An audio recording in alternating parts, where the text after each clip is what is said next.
Hello, and welcome everybody to episode 14 of Sunday Service with me, your host, Aaron Chandler. 14 episodes. That means if you listened to an episode every day, it would take you 2 weeks to listen to this entire podcast. Whoa, I'm really doing it. I'm really doing a podcast. And guess what? The podcast comes out when I feel like it does now, okay? Look, I've tried to be punctual with it. I've tried to be, behave myself. It's very hard. It's very difficult. I apologize.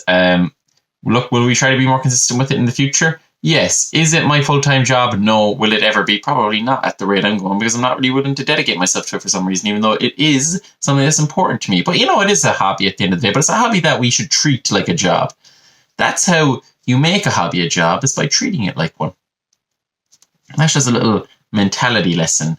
A little, not quite Andrew Tate, but let's say, no, not quite Gary Vee either. Let's say, who's a lower level kind of public, maybe a Tony Robbins. That's like a little Tony Robinson life hack for you, but more effective than his probably.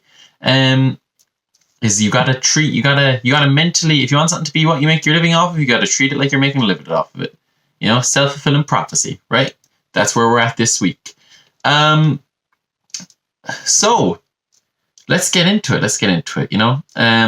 I had a couple of topics. I'm going to be a little bit less free-flowing in this episode, maybe. I think I've got some topics I want to talk about. We're going to ping to them kind of one at a time, slowly but surely. What did I first want to get into? Well, first of all, how are you guys, right? Because it's been, I'm not sure if the following this show will gather is the following of a comedy podcast or the following of Christians, or both. Not a group that I think would go very well together. Very strange niche I'm trying to explore here, you know what I mean? But as we discussed it during last week's episode, Pope Francis the First, the Holy See, the head of the Catholic Church, he who sits in the chair of Saint Peter, the Archbishop, fucked it up, the Archbishop of Rome, the Pope, already said that he died. The Pope died. I was trying to make it all sound all cool and Daenerys Targaryen like there, but let's face it, Franny's dead. Which is a real awful shame, to be honest. He was a great pope, And popes, sometimes they're like... one of the things I always thought a little bit, right, was that the problem with monarchy was that it's the dude's kid. I do kind of a joke about this in mass, so I won't get too deep into it. But one of the ways I thought you could fix that was do it like Naboo style, like elect a king. You know what I mean? Pick a king. But that's what the papacy is the Catholics pick a king to be the vicar of Christ. And sometimes they fuck it up. Sometimes they get bad pope. Sometimes you get a Benedict XVI. You know what I mean? Now, also other times you get a John Paul II, and that's unbelievable. But sometimes you get a Benedict XVI, and he lets them touch kids under the radar, which isn't great, obviously, right? And then sometimes you get a guy like John Paul II who will say something like, we must defend the truth at all costs, even if it makes us only 12 again, which it goes insanely hard and is kind of chilling. So it can go either way, is what I'm getting at there. Which you'd think, if you get to pick your benevolent dictator, you would have a more successful rate of picking a good one than primogenitorial hereditary, right? Or hereditary primogenitorism. I don't know what the right word is there. Basically, the king has a son, and the first one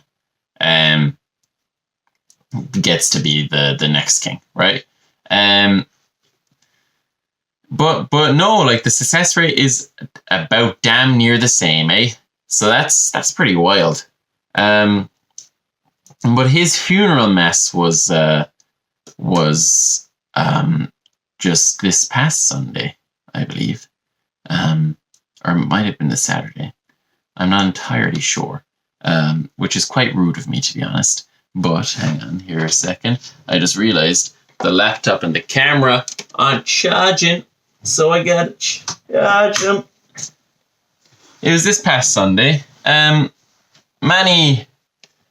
world leaders were in attendance. That's not what I want to talk about. Am I gonna talk about the fact that Donald Trump wore a blue suit for some reason at a funeral? No. Am I gonna acknowledge the meme of JD Vance killing the Pope? No. Was the blue suit thing really, really weird? Yeah. Do I think he was going out of his way to be disrespectful? No. Do I think there's a story there? Yeah. Now look, hey, I know people got a lot of strong feelings about that guy, but the dude wears black suits often. I really don't see him going out of his way to make a statement like that. You know, I don't assume, never assume malevolence where ignorance or stupidity are attributable. That's another little, that's more of a Marcus Aurelius type of deal, that's a little bit of Marcus Aurelius level life advice, Something must have went wrong. The dry cleaning must have been crazy in Italy. If Donnie was pulling moves like that, you know what I mean? It's a funeral. There's only one acceptable color, and it's black. Now, having said that, there was another acceptable color at this funeral. A couple, actually. And let me tell you, the Catholic Church, they've made a tit of it with the whole fucking kids thing. I probably shouldn't be talking about this particular topic this early into the episode. Don't care. Could have left it to the end. Didn't. Too late to change it. Could do it in the edit. Won't. They made a tit of it because guess what the Catholic Church, and you know what they also made a balls of it with, is not letting the priests fuck. 2 major L's, not letting them fuck adults, right? Because they let them fuck kids, which isn't great, right? Just a second here now. Well, just had to explain to my mom why I was calling the Catholic Church pedophiles into a camera. Oopsies. Oopsie daisy. Anyway, where was I? Oh yeah. 2 major L's of the Catholic Church. Not letting the priests fuck women and letting them fuck children. Martin Luther, not the American political figure, but the European theological figure, he made a big fuss, I think, about the whole not letting priests have wives thing. Or maybe that was King Henry VIII. It was one of those 2 guys, right? He's covered that already. And I think, look, the whole thing with the kiddos there, that's been done to death. We all have acknowledged that what was going on there was not ideal. But I think we've never acknowledged the conjunction of those 2 things. Now, some might say that one caused the other. The not being able to fuck the adults made them want to fuck the kids. But if you're going to fuck kids secretly, just fuck adults secretly. You know what I mean? But 2 major L's. Because the Catholic Church, they actually, their popularity is, especially right when Pope Francis was about to ascend to the papacy, it was at an all-time low. No one was fucking with the Catholics, But they've got a lot to offer. First of all, they've got Jesus Christ, our Lord and Savior, who died for the sins of all humanity. They have that guy. That's pretty good, because that's how you get into heaven. They've got the guy who gets people into heaven. The Catholic Church have that guy. He started that operation. Upon this rock I shall build my church. That's the guy that they have, right? Now look, Protestantism has that guy. Every other Christian denomination has that guy. They're not, that guy goes a long way, but other religions have that guy. Hell, even Islam has Jesus. I mean, they disrespect him a little bit, but that's, they have a different way of viewing things. I'm not going to criticize. Because I'm terrified. Why would I do that? I'm not stupid. You can make fun of Christians all you want. But they have Jesus Christ. Again, other religions have Jesus Christ. It is a great bonus, but it's not a standout factor. Secondly, they got Saint Peter. Jesus' favorite disciple. His boy. The rock he built his church on was Saint Peter. They've got him crucified upside down. Some say, because here's what some people say about Saint Peter. He was crucified by the command of Emperor Nero, supposedly. Because of Emperor Nero believed that the chaos in the city was brought about by the increasing Catholic population, or Christian population, I guess, in whatever sense it was. People, followers of Jesus Christ, the Jesus of Nazareth. Yeah, I like saying their fancy names. It makes it feel like a RPG. He wanted to crucify St. Peter. Legend has it, Peter asked to be crucified upside down so that he wasn't comparing himself to the Lord Jesus. Badass. Peter's a badass guy. One of the original 12 disciples. Guess what? Their house, the Catholic Church's house, their country, it's built where that guy died. The seat that the Pope occupies is the seat that guy occupied. They've got that. They've got a direct connection to Jesus Christ and his favorite disciple. How did they fuck that up? That's badass enough already. They've got their own country. They're a religion that has its own country. The only other religion that has their own country is Israel, and they kill kids. I gotta be honest, we should probably stop giving religions their own country, because it doesn't seem to be working out well for kids. Jesus. Hey, haha. The only one, but of the two religions that have their own country, Vatican's better for many reasons. Probably less crimes against humanity. I don't know.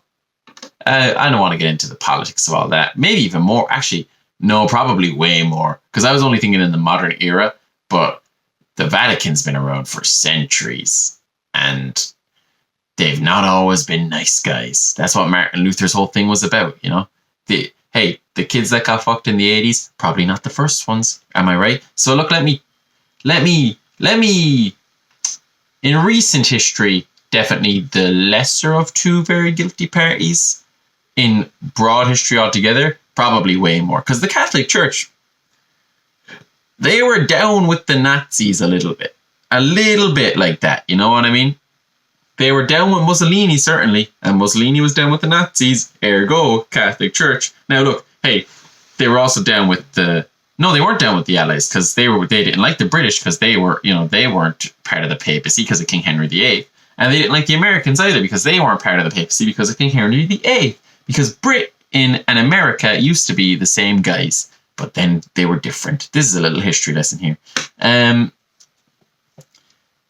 now, luckily no one listens to this, so no one's going to comment about me giving an opinion.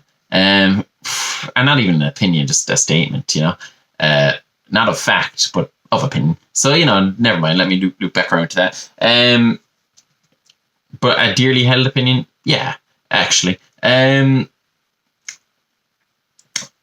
have their own country. One of the religions that has its own country. Certainly the better religion. And on top of all that, they've got drip. They've got outfits. Pope Francis's funeral went so hard. Now, funerals already have kind of a tough aesthetic, you know what I mean? They kind of locked in with the ambience, you know what I mean? The black suits, the black ties, the umbrellas. It always rains at a funeral for some reason. Adds that kind of, I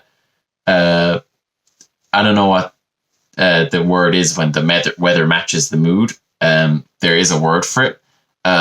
Onomatopoeia? No, that's noises. Let's look it up. Word.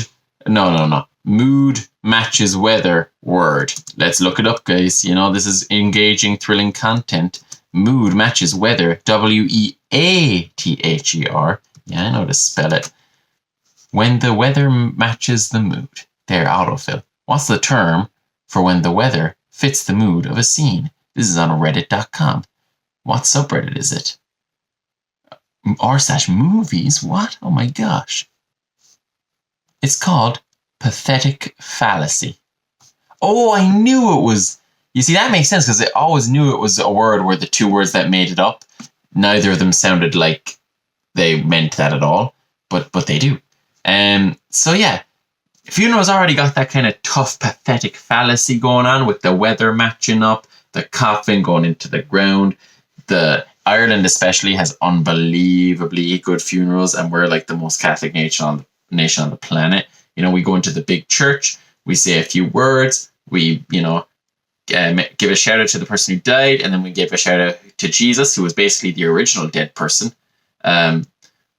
He kind of tried to start that whole trend of coming back from the dead. Didn't really catch on. Then we go to the graveyard. We put the box in the dirt.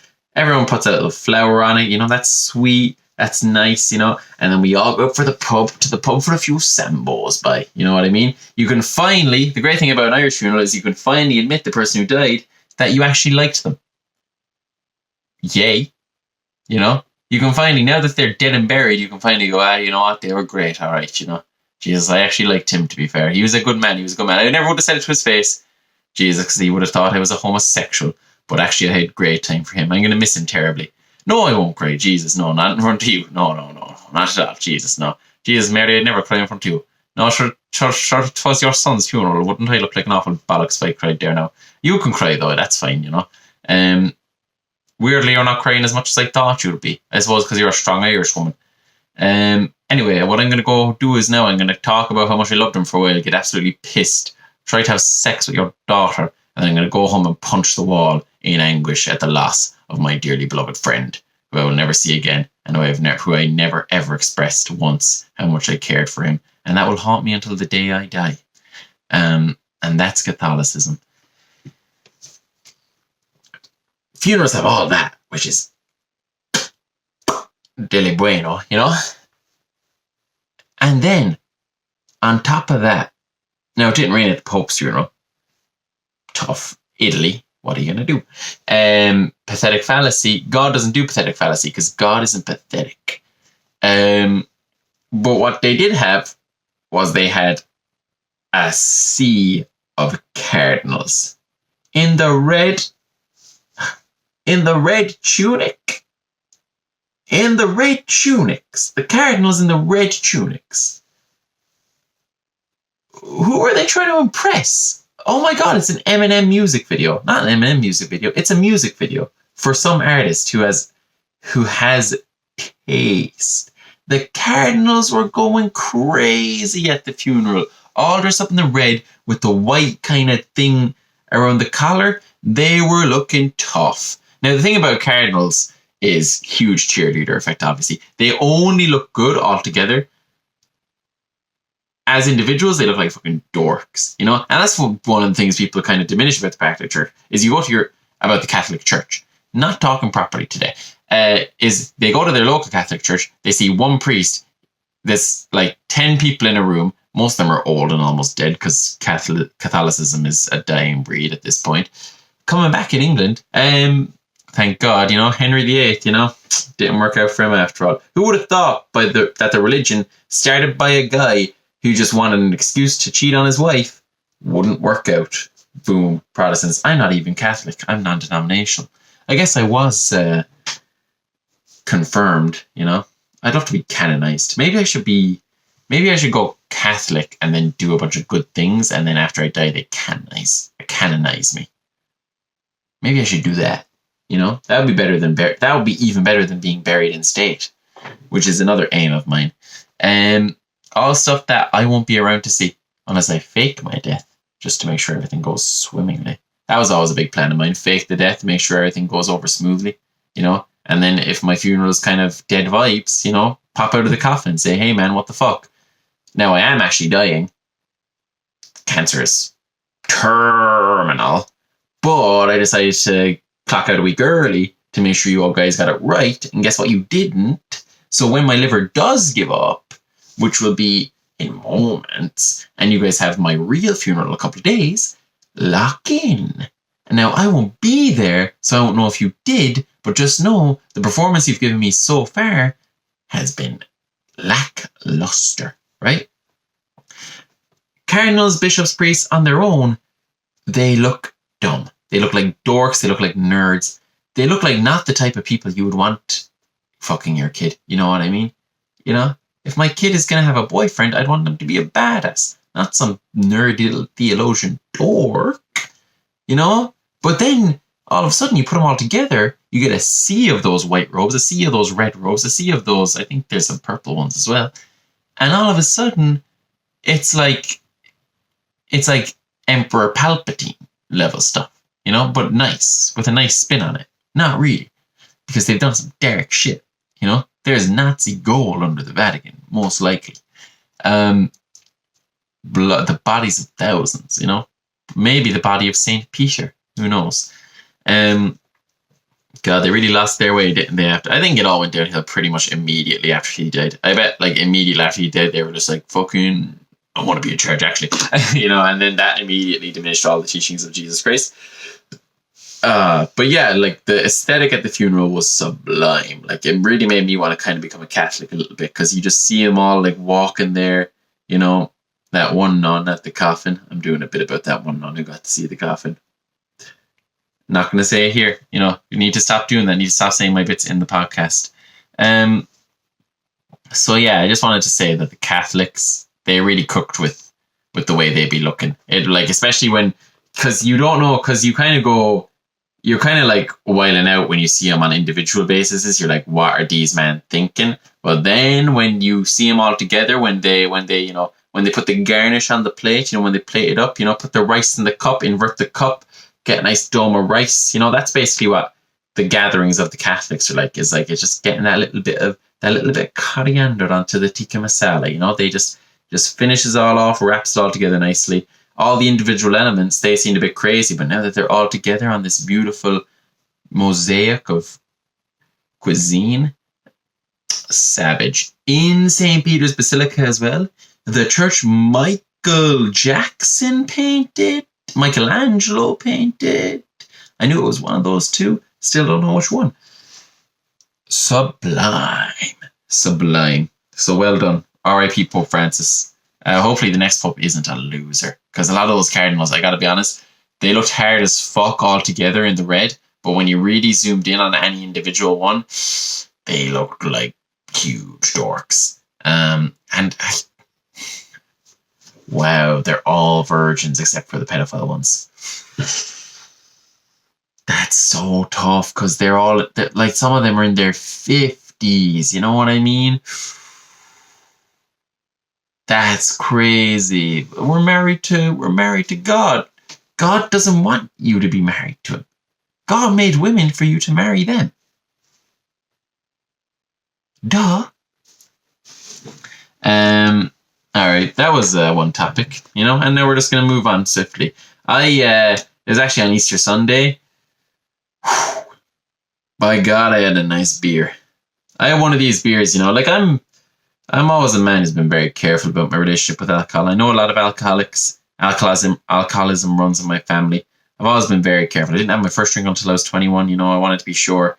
And did I eventually have my first drink due to peer pressure reasons alone? Yes, but I've never gotten blackout drunk. I've gotten quite tipsy. I've even gotten drunk, a bit like, loosey-goosey, wobbly, but I've never had a night out where I couldn't remember every detail afterwards. I've never gotten sick from drink.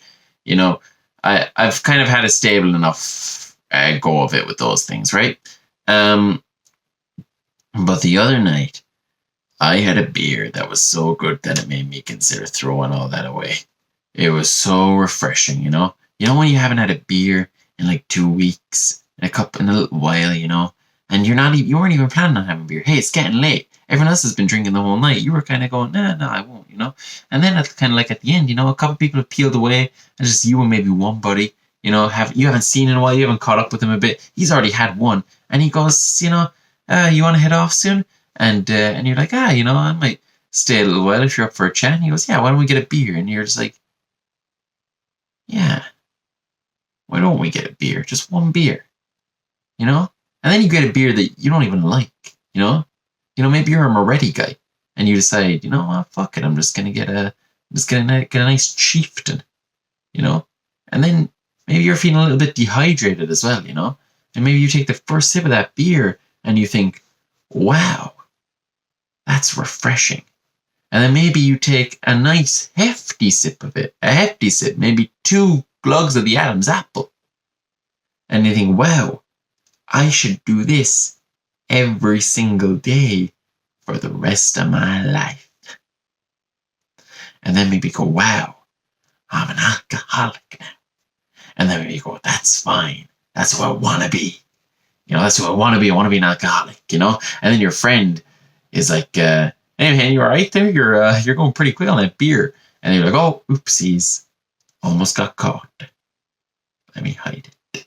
And then you come to your senses, and then you go, okay, not going to be an alcoholic, but the beer was very nice. That's just a little story about my latest experience with beer. I think alcohol is brilliant in those small little doses, just as a nice little refreshing kind of je ne sais quoi, as the French say.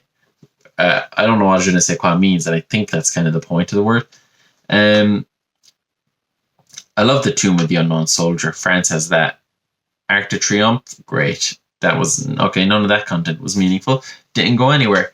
Let's see. I write down topics for this podcast when I record it. And right before I recorded this one, I was in kind of like a bad mental health headspace. And one of the topics I wrote down, I just wrote, the suffering of all mankind. I don't even remember what I was referring to.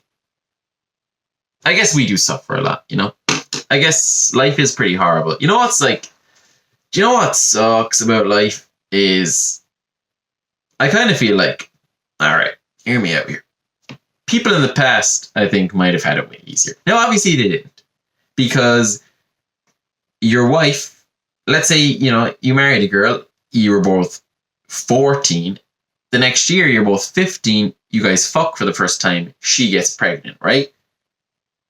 She dies during childbirth. The baby dies during childbirth. When you're 16, you marry someone else. She gets pregnant that year. She has a child. She dies during childbirth. The child is alive. You now have to take care of this child. 2 of your wives are dead and 1 of your babies. Now you have a kid to take care of. You marry a 3rd woman to breastfeed your child. You have a kid with her. She survives. That kid dies. You have another one. She survives again by some miracle. That kid survives. You are now 18 years old. She's 14. That's what their lives were. You raise the kid for 2 years. You trip on a bit of dirt one day. You get a graze on your knee. That gets infected. you get tetanus and die. Now this woman is raising 2 kids. One of them isn't even hers.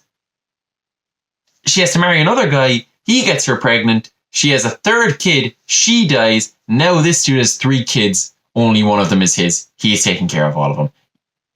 He's 20. You've been dead for 5 years. That's how life was back then. That was the average life experience of a medieval peasant. Maybe not quite that bad, but generally in the gist of that. Especially during those really dark times, you know? But I think life today might be a little bit harder. Because back then, and this is bullshit, but I'm going to commit to it like it's true. Back then, tragedy was so common that you kind of had to just, like, expect it. You know what I mean? Like, if your first kid dies, you go, well, obviously the first one's going to die. The first one always dies. We'll get it round 2, you know? Like, surely at some point they had to kind of just be like, you know what? Kids die. Let's have like 10 of them.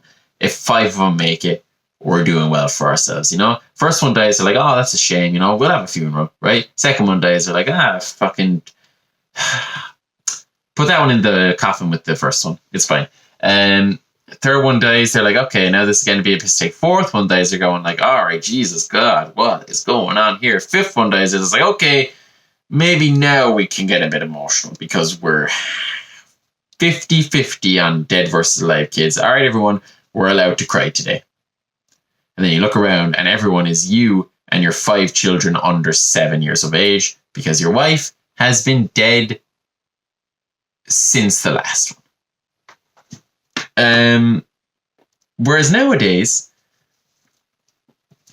a group of parents, they might just have the one baby.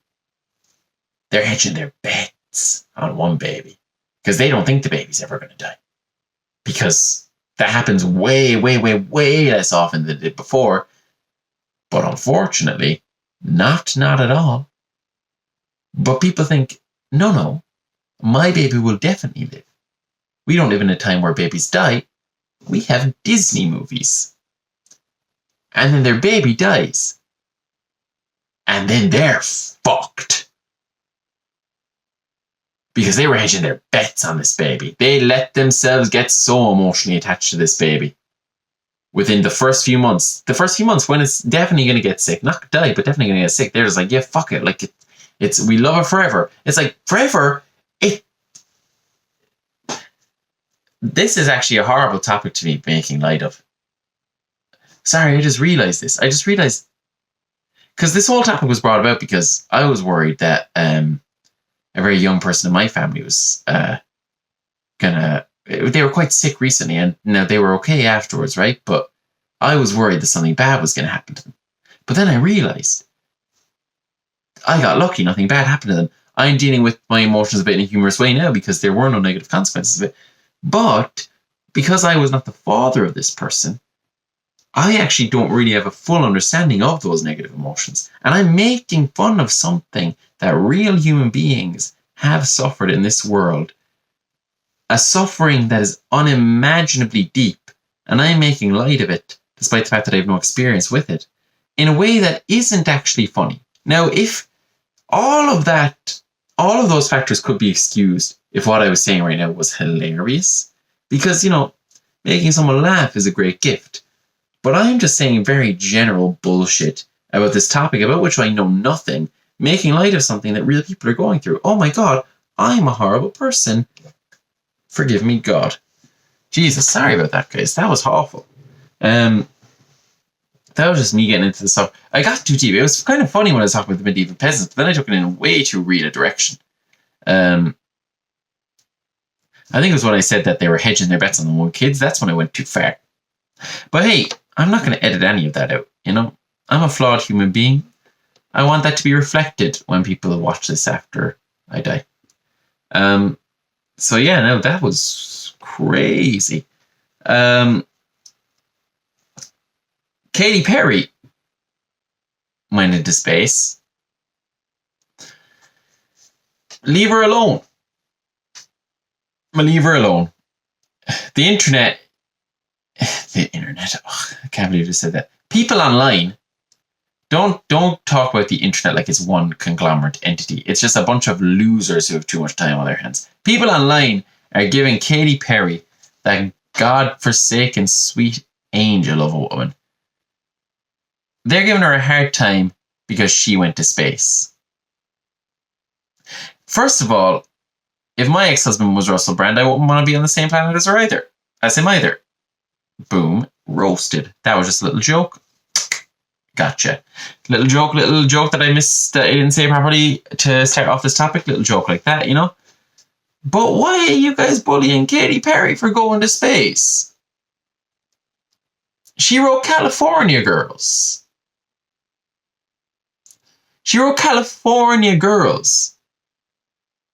Kanye West joined the Ku Klux Klan. He's fine. People aren't making fun of Kanye West nearly as much as they're making fun of Katy Perry right now. Leave her alone. She's a great artist. So what? She didn't really go to space. Let her be. Oh, but the carbon footprint. Taylor Swift flies a private jet to Tesco's. And we're making fun of Katy Perry for wanting to go to space. She wrote the one that got away and performed it. She's an angel. And you people are making fun of her. I understand making fun of people like Jeff Bezos and Richard Branson going to space, you know? I understand that. But she's not them.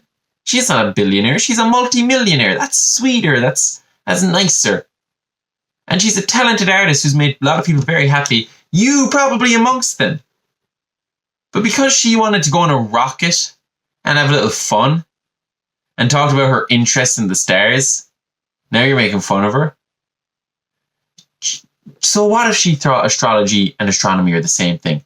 She's American. They all do. Let her be. My sweet angel princess, Katy Perry, can't talk today. And what are you saying? You're saying stuff about this darling dear woman who wrote E.T., a song about aliens, showing that she definitely did have an interest in astronomy of some kind, long before this. Who also wrote California Girls, let's not forget that. The anthem of the West Coast. The anthem of the jewel of the West Coast of the Western world. California Girls. She wrote that, performed it with Snoop Dogg. She's earned leeway. I'm tired of hearing these people disparage her. She was only in space for 10 seconds. Why did she kiss the ground, you know? How dare she put herself in the same category as these astronauts who go to space for 6 months on the International Space Station?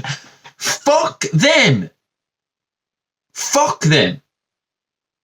What? She barely left the stratosphere?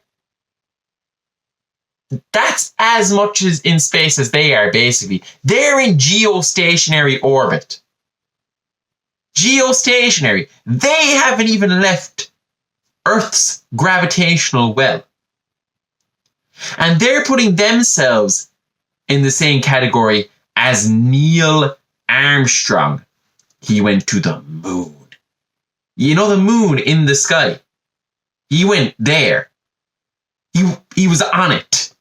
He was on it, supposedly. The moon in the sky, the thing that appears in the sky at night time, that for like 500,000 years, people were like, that's a god, I think. He stood on it with his feet. He was a pilot. He was an Air Force pilot. That was his career. And they put him on that thing that hangs above our heads every night. These scientists who take a 12-hour max rocket journey up to a little speck of dust in Earth's outer rim on a space station that is literally constantly falling into Earth's gravitational well. That's how close they are. They just happen to be going around fast enough that they never actually fall into it. That's what geostationary orbits are. Well, geostationary orbits are one where they're actually at the exact velocity that they're always facing the same part of the Earth. I don't think oh my God. I just realized, sorry, oh my God. My point is even more valid because the International Space Station isn't in geostationary orbit. It's in regular Earth orbit. Low Earth orbit, I think it's called. Low Earth orbit. Maybe it's in like a slightly higher orbit than that. But it's definitely not in geostationary orbit because I just remembered things in geostationary orbit are always above the same part of the Earth all the time. Meaning, there are satellites. The satellites you use your phone on. GPS, I think, maybe. I don't know enough about satellites. I just know kind of about orbits. And I made a mistake there when I was talking about them. There are satellites that are further out in space. Satellites which are communicating with Earth constantly that are further out in space than anyone on the International Space Station has ever been.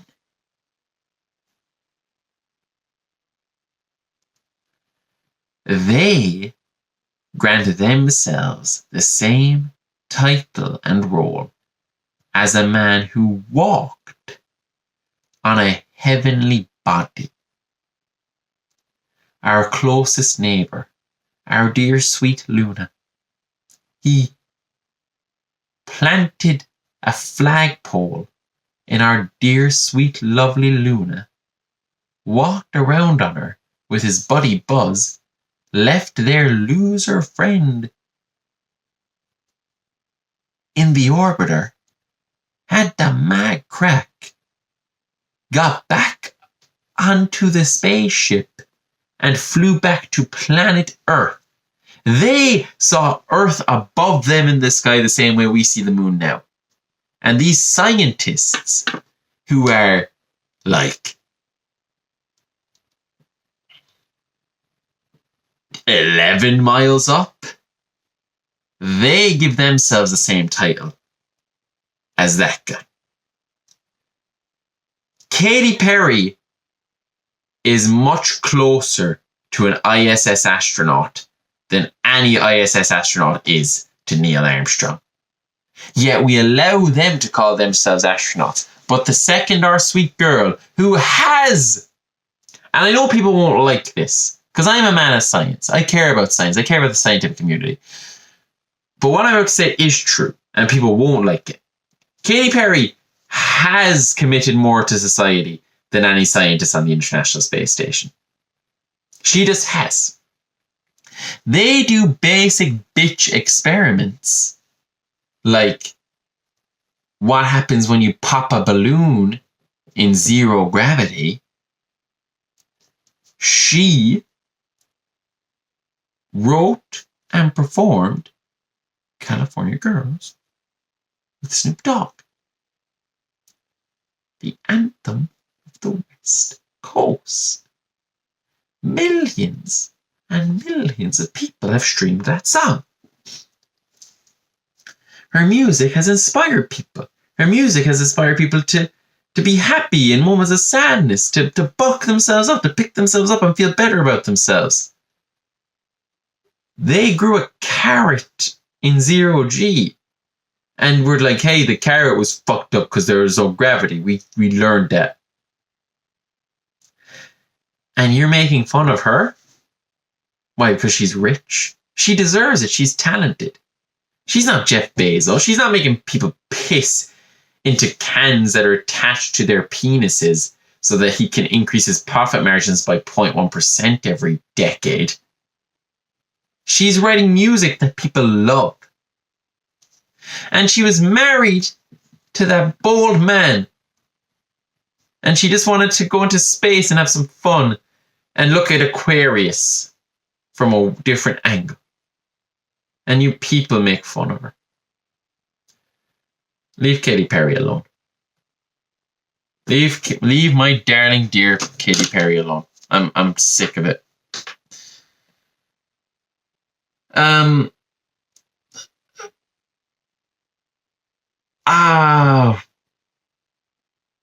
Fuck it. Will I talk about one more topic? I almost felt like making it a bit of a short episode there. I think I've got one more topic to talk about, but it's kind of a Debbie Downer. You know what? I can talk about it, and I can talk about just the positive side of the story. I went on like a little night out with my friends there, on Thursday. Unbelievable good crack. One of the best nights out I've been on in a long time. You know when the night out just goes smooth. You know, no drama. No, none of the degenerates of the group did drugs in the bathroom. You know, no one got with each other. No one cheated on their wives. Everyone just had a nice, pleasant, adult time. Everyone was home by 1 a.m. at the latest. Everyone was having a laugh. That's what it was. Best night out I've ever had. In many, many, many months. Unbelievable good crack. It was one of my co-workers was leaving and we were having a few drinks for him. Worst thing that happened the night happened to be hilarious, which is what you want the worst thing that happened tonight to be. Bro got so drunk, and when he got drunk, he got so insecure. And when he got insecure, he got kind of aggressive, but in a way that you knew was never going to escalate to actual aggression, but was just more kind of cowardly, pettiness. And not even pettiness, because he didn't actually know what he was trying to say. This is the funniest thing ever. We'd been having a great time and everything, right? No one was cheating on their wives. Thank God. I work in hospitality. Let me tell you something. I've seen people cheat on their wives. And their husbands. And they didn't give a fuck. I've seen people I admired, people I liked. Men who I thought were good men, who I looked up to. I've seen them cheat on their wives with women way fucking uglier than their wives. For nothing. Seen that. You know how that weighs on a man's soul? You know how that makes you think about humanity? A guy you thought was a good guy. In front of you. In broad daylight. Not in broad daylight. In a nightclub. You know? Which, you know, obviously, my fault for being in a nightclub. In a nightclub where people can see. Not in, like, you know, the privacy of a hotel room off of the freeway. Where no one's ever going to find out. In public. Had an affair. Let's call it what it is. An affair. He adulterated. In front of my very eyes. A man whose work ethic inspired me. Tongue fucked the ugliest bitch I've ever seen while his wedding band was on his finger. His wife and child at home. I've seen that. And I've seen that same type of person come into work the next day as though nothing happened. Because in his mind, nothing did. That's how often he's doing stuff like this. That having done it, the next day it was as if it didn't happen to him because he's just used to that kind of thing. He didn't feel he'd betrayed anyone. He didn't give a fuck. You know how that makes a man's heart feel? You know how that poisons you against humanity? And the worst part is after a while, I kind of went, you know what? You are sound to me. And it was an embarrassingly short amount of time before that happened. where I go, you know what, fuck it, I've never met his wife and kids. You know, maybe they don't even exist. Maybe he made them up so that I'd like him. He's sound as fuck to me. You know, his wife and kids are back in the country he's from. I guess I just gotta let this one go. Because he's a laugh, you know? And at the end of the day, I can't fix him. I can't make him stop cheating on his wife and kids. I tried to do that. I tried to tell him not to do it. He said it wasn't a big deal. I felt really uncomfortable by it. But then, by the same token, I know that man would have died for me. So, in a way, I was conflicted. Do you know how that makes a man's soul feel? Do you know how seeing that when you're 20 changes your outlook towards the world? And I saw it all the more since. One time I saw two people, both married to separate people, both of them who had met each other's families, who'd gone to each other's houses for family meals, cheat on their spouses with each other. I had met that guy's kids and his wife. I didn't say anything because other people did it. And I didn't have to. That would poison a man's vision. You know, poison a man's vision of the world. And, you know, movies and the media, you kind of get the impression that everyone just cheats on their wives. So when you get a night where no one cheats on their wife, now granted, no one was married, but we were in relationships, you know what I mean? When no one cheats on their significant other, you kind of go, oh, there's decency in the world. And that's what that night was. People ascribed to basic human decency. And my soul has become so weary that I went, this is an amazing achievement. And you know what? Actually, it was. Because people overestimate the good of humanity because they underestimate the potential good of humanity because they underestimate our depravity. You know, people act like the world is not as good as it should be, that people should be better. But if you actually understood how bad people are, you would realize it's a miracle that the world is as good as it is. And that's what happened to me that night. I realized, wow, it's a miracle that all of these people are well behaved, including myself. Now, I don't have a significant other. I don't have a wife. But lust rules my heart, you know, in many ways, you know. I didn't betray anyone. I didn't do anything. I couldn't have betrayed anyone, but I could have acted on baser instincts of lust, but I didn't. So and neither did anyone else. And I thought, you know what, guys, this is all great. Now, did a friend see me just having a conversation with a woman? Yes. Did that friend then assume that I was trying to have sex with that woman? Yes. Did he ask me about it for like an hour the next day? Yes. Did I even have the slightest bit of interest in that one? No. That's what men are like. You know what I mean? But this guy got so drunk, right? That... So, it was a bit of a self-fulfilling prophecy. At one point, I started laughing at how drunk this guy had gotten. Because he was slurring his words, he was being a bit silly. At one point, I started laughing. I was like, he's like, oh, sorry, guys, yeah. So, do you want a beer? And I, you know, me there. Oh man, that's gas, you know. That's not a good actor. And then he does this. You can't hear it, but I look drunk and upset. He just looks drunk and upset, and he goes, "What are you laughing at me for?" Obviously, I laughed so much harder then.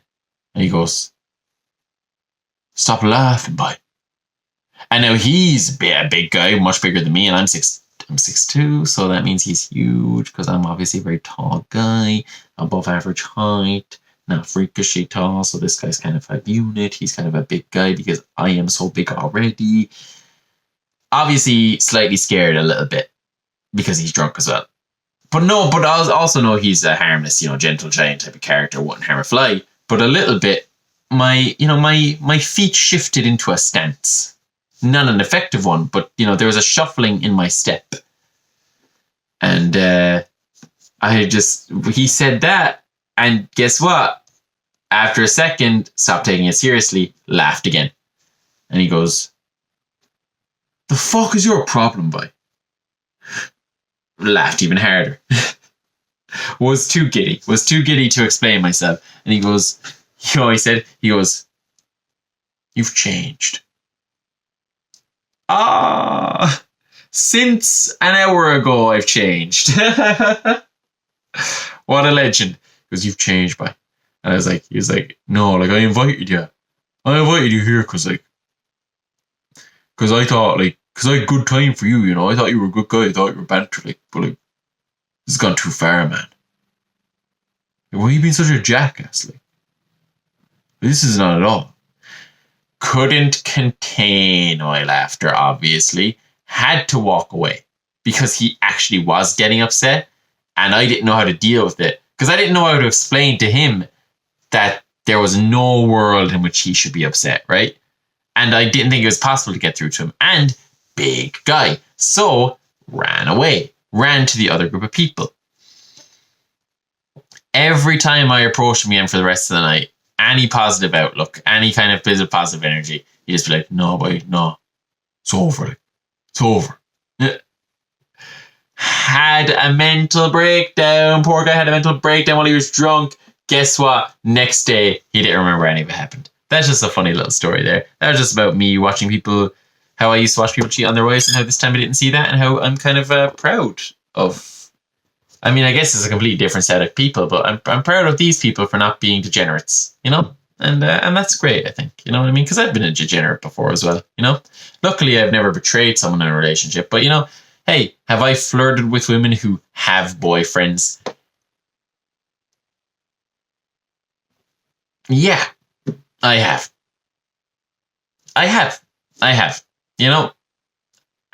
Was I once, a long time ago, when I was quite young, that guy who was kind of waiting for a girl to break up with her boyfriend so I can make the move?